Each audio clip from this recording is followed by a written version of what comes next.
खाकान नजीब साहब हमारे साथ मौजूद हैं और खाकान आपको वेलकम कहेंगे शो में।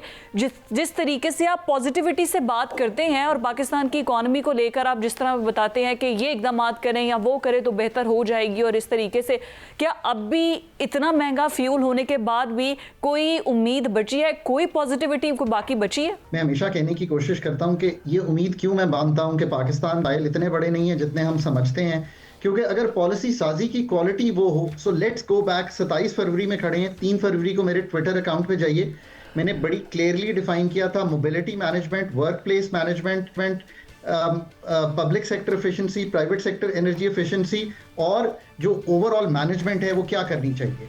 अगर आपने 3 तारीख से ये काम शुरू किया होता और अपनी डिमांड को कम कर दिया होता, पचे की प्राइस के बाद 10, 20, 30 बढ़ाते रहते, तो मार्च के माह में 19% लोगों ने OMCs, ऑयल मार्केटिंग कंपनी से ज्यादा तेल खरीदा पेट्रोल और डीजल मिलाकर पिछले मार्च से। 13% ज्यादा खरीदा फरवरी से। If you make that mistake and then you come and ask me कि क्यों पाकिस्तान ठीक नहीं है, मैं बड़ा क्लियर हूं इस पे। अगर आपने ये बढ़ाते रहे होते, पीपल्स बिहेवियर डिडंट चेंज, और हमने कम्युनिकेशन ऐसी रखी, पॉलिसी मेकर्स सारे एकेडेमिया सब ने क्या रखी कि हमारा चूंकि बहुत अच्छी फॉरेन डिप्लोमेसी है, जो कि है, तो हमें तो तेल मिल रहा है, बट ये तो बताना था कि वो तेल $65 का जो MS पेट्रोल था, वो जो अभी बढ़ाया है वो $130 का लिया है। वो जो $65 का डीजल था वो $235 पर बैरल का लिया है। सो तेल मिल नहीं रहा था, तेल की सप्लाई डिसरप्ट होने की वजह से तेल बहुत महंगा मिल रहा था, इसलिए conservation was your best friend.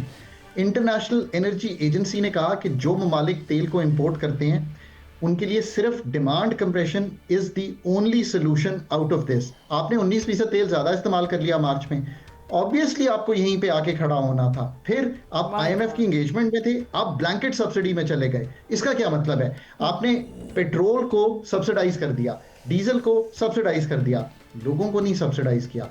1800 CC वाला होंडा में पेट्रोल डलवाया, उसने फ्राइडे को समझा और मरी चला गया पूरे पंजाब से। इसी तरह कराची वाला सैर करने मोहनजोदारो चला गया। समझने की बात यह, ये मैं आसान मिसालें इसलिए देता हूँ, peoples behaviour, people did not realise we were going through the biggest oil shock since 1973।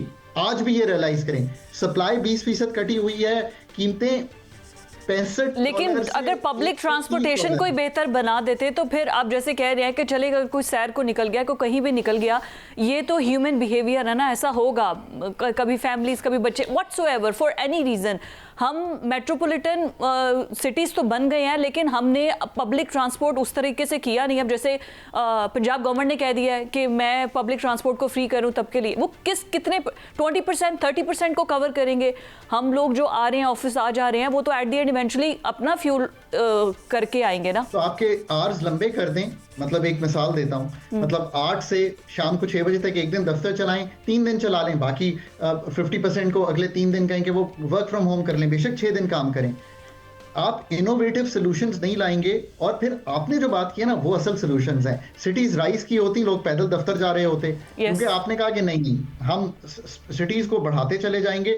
मतलब मेरे घर से लाहौर जो है अब 30-30 किलोमीटर तक भी लाहौर ही चल रहा है। मतलब मैं हैरान हूँ, you know, I am not going to a wedding tonight, I am not going to a mehndi yesterday, because मैं ये समझता हूँ कि ये मेरा बिहेवियर सही नहीं होता अगर मैं जाता। वो यहाँ से 25 किलोमीटर दूर है। सो लोगों को हमने बराबर नहीं किया कि असल प्रॉब्लम इतनी बड़ी थी। आप लग्जरी अगर आप चले जाते हैं शादी पर, तो ये तो बड़ी एक लेविश हो, हर कोई अफोर्ड नहीं कर सकता। बट सब आपको भी मैं शामिल गुफ्तगू करती हूँ। एक सेकंड आगे चलिए। सॉरी, आपने कमर्शियल एरिया सारे खुले रखे और स्कूल बंद कर दिए यार। आई मीन कम ऑन, हुकूमत नहीं कहना था कमर्शियल एरियाज वालों को कि आप कमर्शियल एरिया बंद करें। वो जो प्राइवेट सेक्टर की लीडरशिप है वो भी तो ये बात समझती है ना कि this is not the right thing to do. Restaurants के टाइमिंग को कम कर देते। देखें, आपने लॉन्ग टर्म तो काम किए ही नहीं हुए, जिसमें फ्रेट कैरी कर रहे हैं सारा हाईवेज पे, वो कॉस्ट कर रहा है फॉसिल फ्यूल्स में। ट्रांसपोर्ट कैरी कर रहे हैं सारी उस पे हाईवेज पे, वो कॉस्ट कर रहा है फॉसिल फ्यूल्स में। पाइपलाइंस में फ्यूल कैरी करने की बजाय कैरी कर रहे हैं हाईवेज पे। लॉन्ग टर्म काम नहीं किए हुए। सोलर लॉन्ग टर्म किया था, वो आपकी बचत साबित हो गया। So what I am trying to explain is कि ना आप अगर लॉन्ग टर्म काम करेंगे और ना ही ठीक। शॉर्ट टर्म में इतना रिस्पॉन्स देंगे, और तो अभी फिर भी कोई मुश्किल पता नहीं है कि प्राइसेस जो है वो मजीद बढ़ जाए। बट साहब आप बताइएगा कि अभी जिस तरीके से आपका तो डायरेक्ट बाहर निकलते होंगे, पब्लिक आपको कहती होगी कि भाई फ्यूल इतना महंगा हो गया, कोई जवाब है आपके पास देने को, कोई तसल्ली देने को? देखिए फिजा, बात यह है कि पाकिस्तान पर इस वक्त 81,000 रुपए के कर्जे हैं और हर पाकिस्तानी जो है वो 3,25,000 रुपए का मकरूज है। हमसे पूछ के लिए ये हमने नहीं लिए, ये आपकी दादा अबू के ज़माने में भी IMF से कर्जे लिए जाते थे। जब से पाकिस्तान बना है ये तब से कर्जे चल रहे हैं। ये कोई नवाज शरीफ, इमरान खान, ये किसी ने नहीं लिए, ये एक पैटर्न चल रहा है। इस वक्त कर्जे मौजूद हैं। एक बात, गरीब आदमी जो है वो IMF की शराइत पूरी करते करते इस वक्त बढ़ रहा है, यहाँ तक ये बात दुरुस्त है। बात यह है कि 1 लीटर पेट्रोल पर शहरी 211 रुपये 26 पैसे सिर्फ टैक्स अदा कर रहा है। मतलब आवाम रुल गई है। यहाँ तक मैं बिल्कुल ठीक हूँ, लेकिन दूसरा पहलू जो है वो भी ज़रूर मंजर-ए-आम पर लाना चाहिए कि अगर मरीम नवाज़ ने, पंजाब हुकूमत ने orange line train, metro bus service, speedo bus, green electric bus में सफ़र के दौरान तमाम शहरियों को फैसिलिटेट कर दिया है कि आप टिकट ना लें, आप फ्री करें। मोटरसाइकिल सवारों को सब्सिडी देने का फैसला किया गया है। हर रजिस्टर्ड बाइक शहरी को 20 लीटर पर 100 रुपये सब्सिडी दी जाएगी। तो ये अच्छे पॉजिटिव नेगेटिव इकदाम है, लेकिन माहिर मौशियत है और हमसे ज़्यादा समझते हैं खाकान भाई। तो खाकान भाई से मैं ये जान लेता हूँ कि एक तरफ ये जो मिसाइल आकर लगा है पाकिस्तानी कौम को, ये अमेरिका से चला है और बीबी नेतन्याहू ने मारा है। वहाँ से पेट्रोल और अपना हरमस का आपको मुझसे ज़्यादा आपको इल्म में है। ये जो पंजाब हुकूमत इकदाम कर रही है या सिंध हुकूमत इकदाम कर रही है, आप, मैं चाहता हूँ हुकूमत को मशवरा दे कि आप काम को हमसे ज़्यादा समझते हैं, क्या इस वक्त इन हालात में बेहतरी हो सकती है? भाई तो कम्युनिकेट करें लोगों को ताकि वो अपना बिहेवियर चेंज करें। डिमांड कंप्रेशन, पब्लिक सेक्टर की रात को लाइट्स ऑफ करें, प्राइवेट सेक्टर को कहें कि वो एनर्जी को कंज्यूम कर एफिशिएंटली करे। फिर ये जो बहुत अच्छी बात है, 2 व्हीलर्स को, इन सब को बिल्कुल डायरेक्ट सब्सिडी दें, ब्लैंकेट सब्सिडी से निकल जाएं। BISP के थ्रू लोगों को एक वन ऑफ पेमेंट जरूर करें। उसका मतलब ये है कि लोग जो कि मोटर बाइक भी नहीं रखते उन तक भी पहुंचना है। और आखिरी बात, PDL जिसका आपने जिक्र किया, IMF से डिस्कस करके उसमें थोड़ा सा रूम लें ताकि आपको पेट्रोल की कीमत में थोड़ी सी ईजिंग 10-20 रुपए की कर लें, ताकि लोगों को एक थोड़ा सा सहारा हो जाए कि ये भी कर रहे हैं। ये एक ओवरऑल चीज है। डिमांड कंजर्वेशन, एनर्जी एफिशिएंसी और पीपल्स बिहेवियर इन अ वे कि this is the biggest shock.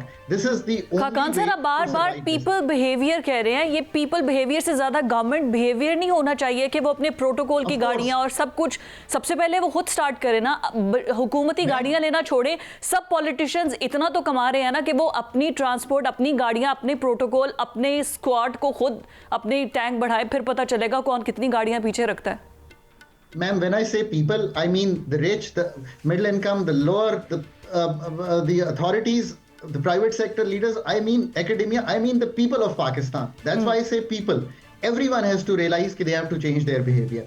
इसी तरह अपनी ऑयल कंजप्शन को अब अप्रैल में ड्रॉप करवाएं ताकि आप खुद भी, आपके बोझ ना पड़े और आपके जो बैलेंस ऑफ पेमेंट्स है उस पर भी बोझ ना पड़े। अपना बिहेवियर, घर के पर्दे गिरा दें, आपको बिजली कम इस्तेमाल करनी पड़ेगी in terms of air conditioning. These are the things which will get you out, और कोई तरीका नहीं। लॉन्ग टर्म मेजर्स आज ले लें। एनर्जी एफिशिएंसी, जिसका मतलब ये है कि फ्रेट रेल पे कैरी होगा।